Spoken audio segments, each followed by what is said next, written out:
Oui, alors je rappelle pour ceux qui ne connaîtraient pas l'histoire, Mila, c'est une jeune fille de 16 ans, une jeune fille qui rêve de devenir chanteuse, comme beaucoup de filles de son âge, ou peut-être d'ailleurs un peu plus que les autres, parce que chez elle, c'est une passion. Et comme les jeunes de son âge, elle décline sa passion sur les réseaux sociaux, elle organise des lives sur Instagram, et récemment, lors d'un de ses lives, donc un garçon l'a draguée très très lourdement.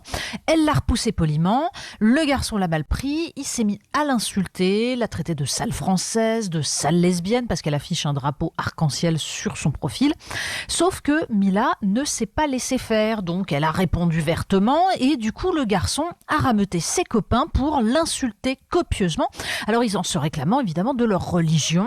Et donc Mila a publié sur son compte une petite vidéo expliquant dans un langage très fleuri qu'elle déteste toutes les religions et qu'elle estime que le Coran ne contient que de la haine.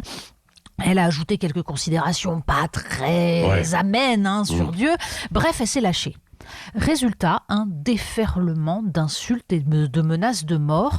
Parce que c'est une règle maintenant, pour prouver que l'islam est paix et amour, on menace de mort ceux qui trouvent que c'est pas vrai. Et Mila ne peut même plus aller au lycée. Alors du coup, Libération a éprouvé le besoin de fact-checker, non pas l'histoire dans son ensemble, mais il voulait récuser le fait qu'elle aurait été exfiltrée de son lycée. C'est juste qu'elle ne peut plus y aller. Merci Libération. Oui, c'est ça. Alors, mais la justice la protège, au moins, et elle va essayer de retrouver des harceleurs. Oui, alors on est rassuré, le procureur a ouvert une enquête contre les auteurs de menaces de mort, sauf qu'il a aussi ouvert une enquête contre Mila, pour incitation à la haine. Oui, parce qu'elle a répondu à des insultes homophobes, racistes et sexistes par une diatribe contre la religion en général et l'islam en particulier. Et alors le plus délicieux, ce sont en fait toutes ces réactions très doctes, très posées sur les réseaux sociaux sur le thème « c'est pas bien ces menaces, mais elle aurait pas dû être grossière envers l'islam, il faut respecter les croyances ». Même une association comme Ni pute ni soumise, qui a décidément renié ses racines, ergote de cette façon-là. En fait, une fille se fait harceler, agressée, et c'est elle la coupable. Oui, et pour l'instant, est-ce que les politiques ont vraiment réagi ? Rien. On attend Marlène Schiappa qui est aux abonnés absentes, tous les autres aussi. En fait, on attend surtout que quelqu'un au gouvernement rappelle quelques bases. Par exemple, celle-ci.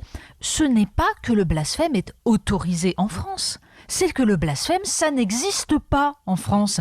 Parce que c'est un concept religieux, le blasphème, et que la République n'a pas à reconnaître les concepts religieux. On peut dire tout le mal qu'on pense de Dieu, des religions, on peut dire des horreurs, c'est un droit.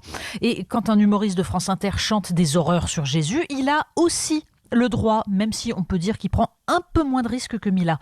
Alors bien sûr, il y a peu de chances que la plainte contre elle aboutisse, parce que juridiquement ça ne tient pas justement, mais tant que la justice française prétendra, pour faire plaisir à l'opinion, qu'on peut confondre anticléricalisme et incitation à la haine, nous serons tous en danger de voir s'évaporer des siècles de conquête de nos libertés. Oui, merci évidemment Natacha Polony pour cette affaire. On y reviendra aussi avec Elisabeth Lévy tout à l'heure dans le petit déjeuner de l'actualité à 9h moins le quart. Un mot de la une de Marianne, Natacha, ce week-end ? Oui, la une de Marianne, violence contre violence, parce qu'on voit bien que les tensions montent et on vous explique comment en sortir. Et aussi une très belle enquête. Au secours, mon magasin ne vaut plus rien. C'est souvent la retraite des commerçants et les fonds de commerce s'effondrent. Ça, c'est une enquête absolument essentielle. Oui, merci Natacha Polony, directrice de Marianne, comme chaque vendredi sur Sud Radio. Et à 7h40.